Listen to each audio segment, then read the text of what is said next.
इसलिए परमेश्वर के अधीन हो जाओ और शैतान का सामना करो, तो वो तुम्हारे पास से भाग निकलेगा। शांति का परमेश्वर शैतान को तुम्हारे पांवों से शीघ्र कुचलवा देगा। हमारे प्रभु यीशु मसीह का अनुग्रह तुम पर होता रहे। हे बालकों, तुम परमेश्वर के हो और तुमने उन पर जय पाई है, क्योंकि जो तुम में है वो उससे जो संसार में है बड़ा है। हे यहोवा, तू तो मेरे चारों ओर मेरी ढाल है, तू मेरी महिमा और मेरे मस्तिष्क का ऊंचा करने वाला है। तेरे निकट 1000 और तेरी दाहिनी ओर 10,000 गिरेंगे, परंतु वो तेरे पास न आएगा। परंतु तू अपनी आंखों की दृष्टि करेगा और दुष्टों के अंत को देखेगा, क्योंकि परमेश्वर का वचन जीवित और प्रबल और हर एक दोधारी तलवार से भी बहुत चोखा है। क्योंकि हमारी लड़ाई के हथियार शारीरिक नहीं, पर गढ़ों को ढा देने के लिए परमेश्वर के द्वारा सामर्थी है। सो हम कल्पनाओं को और हर एक ऊंची बात को जो परमेश्वर की पहचान के विरोध में उठती है खंडन करते हैं, और हर एक भावना को कैद करके मसीह का आज्ञाकारी बना देते हैं। सचेत हो और जागते रहो, क्योंकि तुम्हारा विरोधी शैतान गर्जने वाले सिंह की नाई इस खोज में रहता है कि किसको फाड़ खाए। जितने हथियार तेरी हानि के लिए बनाए जाएं,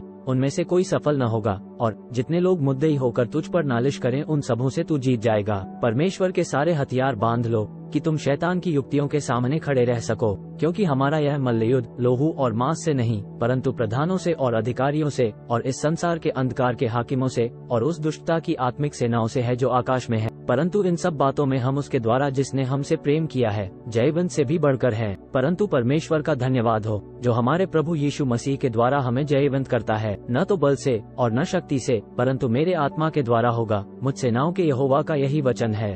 परंतु प्रभु सच्चा है, वो तुम्हें दृढ़ता से स्थिर करेगा और उस दुष्ट से सुरक्षित रखेगा। देखो, मैंने तुम्हें सांपों और बिच्छुओं को रौंदने का और शत्रु की सारी सामर्थ पर अधिकार दिया है, और किसी वस्तु से तुम्हें कुछ हानि न होगी। मैं तुमसे सच कहता हूँ, जो कुछ तुम पृथ्वी पर बांधोगे वह स्वर्ग में बंधेगा, और जो कुछ तुम पृथ्वी पर खोलोगे वो स्वर्ग में खुलेगा। यहोवा ऐसा करेगा कि तेरे शत्रु जो तुझ पर चढ़ाई करेंगे वे तुझ से हार जाएंगे। वे एक मार्ग से तुझ पर चढ़ाई करेंगे, परंतु तेरे सामने से 7 मार्ग से होकर भाग जाएंगे। मैंने ये बातें तुमसे इसलिए कही हैं कि तुम्हें मुझ में शांति मिले। संसार में तुम्हें क्लेश होता है, परंतु धाधस बांधो, मैंने संसार को जीत लिया है। युद्ध के दिन के लिए घोड़ा तैयार तो होता है, परंतु जय यहोवा ही से मिलती है।